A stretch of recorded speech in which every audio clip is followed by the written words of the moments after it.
Hey everyone, welcome back to my channel. So in today's episode, I'm just going to go over the crypto markets. So we are seeing a lot of blood on the streets at the moment. Everyone is freaking out. There's even worries of a recession. Donald Trump keeps threatening tariffs. No one knows what's going on. So let's go through it in this video. So before I start, I just want to make sure whatever I say in this video should not be considered financial advice. And I'd advise you to do your own research before you buy any cryptocurrency. Okay, so as you can see here from CoinGecko, you see Bitcoin is down like 3% on the day. Ethereum is down 9%. XRP is also down 5.9%. BNB is down. Solana is down 4.9%. The whole market is wrecked. I have noticed that it has bounced back a little bit since earlier on today. So things aren't all bad as what it seems. But overall, the crypto market and the stock markets got absolutely wrecked today. So if you watch my previous video, I did title it "Don't Get Fooled by Bitcoin's Next Move." So I made this video around last week where Donald Trump came out and he was talking about adding XRP, ADA, and Solana to the strategic digital asset reserve. So if we just look at the Bitcoin price here, and as you can see here, it's now below the bull market support band and the 200-day simple moving average. But one thing I did notice today is it did finally close this CME gap, which obviously is very, very good to see. Now, in my opinion, I don't expect we will see a V-shaped recovery.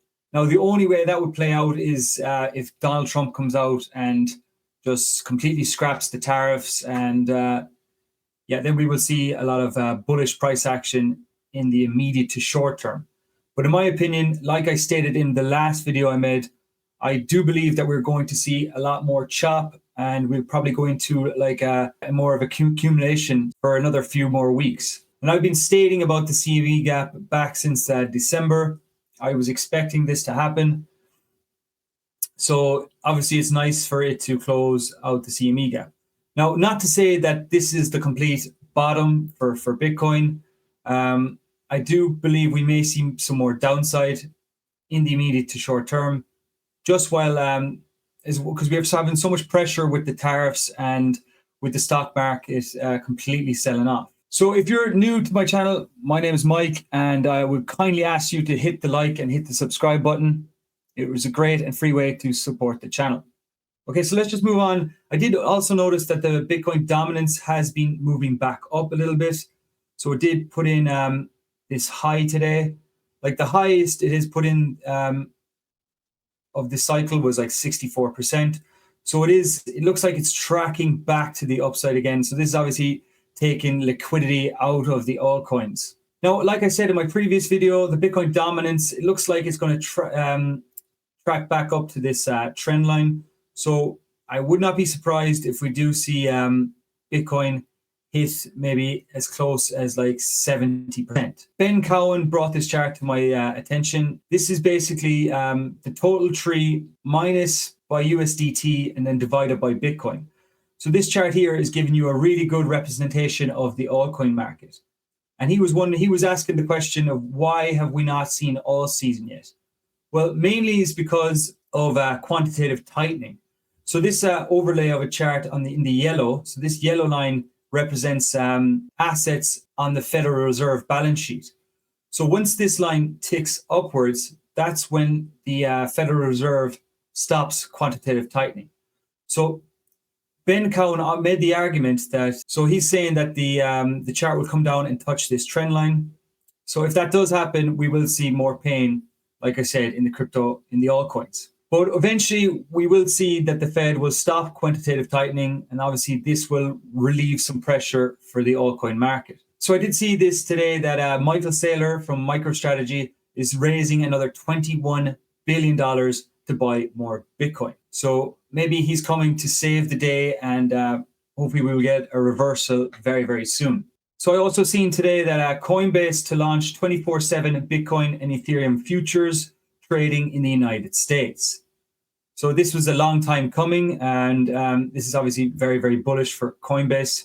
So also seen this today that VanEck Spot Solana ETF registered in Delaware. So there is a deadline for the Solana ETF tomorrow. So I know 21 Shares and VanEck have already applied for Solana ETF, and the deadline is tomorrow. So it would be quite the surprise if the Solana ETF gets the go-ahead tomorrow.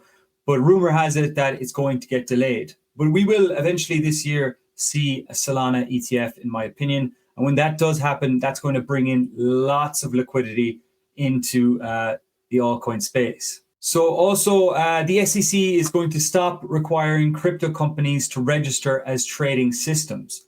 So we have already seen in the past few weeks that the SEC, the new SEC under Donald Trump, has withdrawn inquiries into crypto companies. So this is obviously very, very bullish for the altcoin space.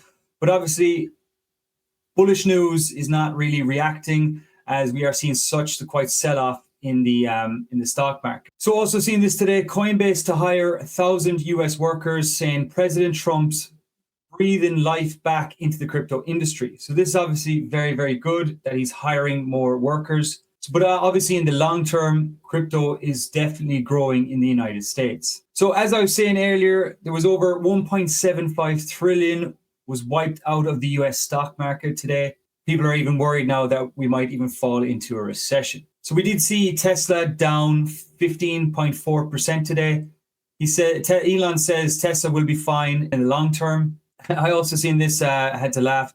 Jim Cramer says today's market sell-off shouldn't scare investors. We obviously know Jim Cramer is like an inverse indicator. Whatever he says, just do the complete opposite. So I did post this in my video last week of the Bitcoin price action.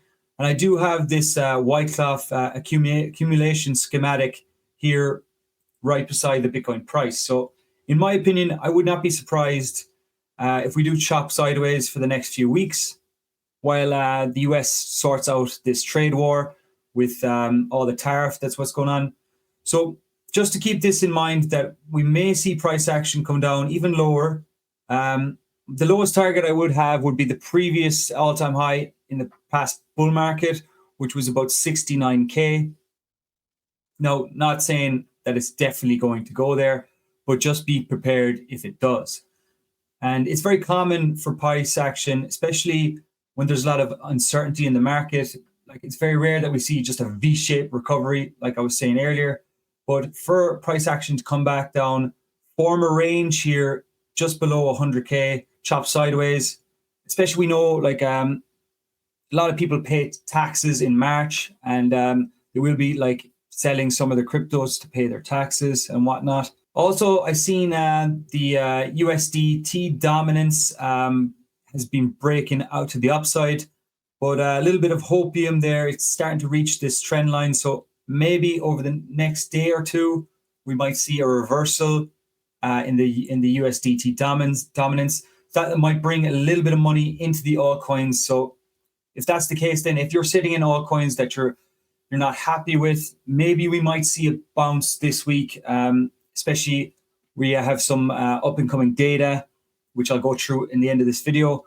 But yeah, we might see some money flow into the altcoins. It might give you a chance to offload some coins that you're just not comfortable holding in this choppy market. So just moving on to the Bitcoin ETF. So we are seeing some crazy outflows of the Bitcoin ETF. So on Friday, we did see like $400 million outflow. And then today is not fully updated yet, but we're already seeing over $189 million out of the Bitcoin ETF. So overall, yes, it is a choppy market, but we do have some up and coming macro data this week that we may see as some kind of a reversal, just some kind of a short-term relief rally. So tomorrow, we do have the Solana ETF deadline tomorrow. So I know VanEck and 21 Shares have already put in an application. So we will hear about that tomorrow. And rumor has it that it will be delayed. So don't get your hopes up on that. It would be a complete surprise to the market if that gets approved. And then also tomorrow we have the JOLTS job openings. So the last report was in December and it came in at 8.9 million. It was actually a little bit above the estimate. Now, anything tomorrow that's below 8.5 million we may see a little bit of a rally in risk on assets because that will indicate that there's a cooling in the job sector, which would obviously be good for rate cuts. So then on Wednesday, then we have the CPI data, and that is forecast that it is going to come in a little bit lower. So the Cleveland Fed are very good at predicting that, and they are saying that we will see some cool off in inflation, which would be very, very good for risk on assets. So the previous reading, it did actually come in a little bit hot. It was forecasted at 3%, and it came in at 3.1%. So that would be very, very good for a short-term rally in risk on assets if that comes in a little bit lower. On Thursday, then we have the initial jobless claims. So last week it came in at 215,000, which was in line with estimations. So if we got anything above 230,000, that would show a hint of economic softness. So this would obviously be good for further rate cuts. So this obviously may boost risk assets like cryptocurrency and the stock market. So also on Thursday, we have the PPI inflation data. So previous months, it actually rose 0.3% above 0.2% expected. So if we get anything above 0.4%, that would indicate that inflation is sticky. So obviously would be putting pressure on risk assets like cryptocurrency and the stock market. So overall, I am expecting some bit of a relief bounce sometime this week, especially on Wednesday, as I do believe that the CPI data will come in a little bit cooler than last month. So there you have it, folks. That is your video. If you got value of this one, please go down, smash up the like, hit the subscribe, and I will see you in the next video.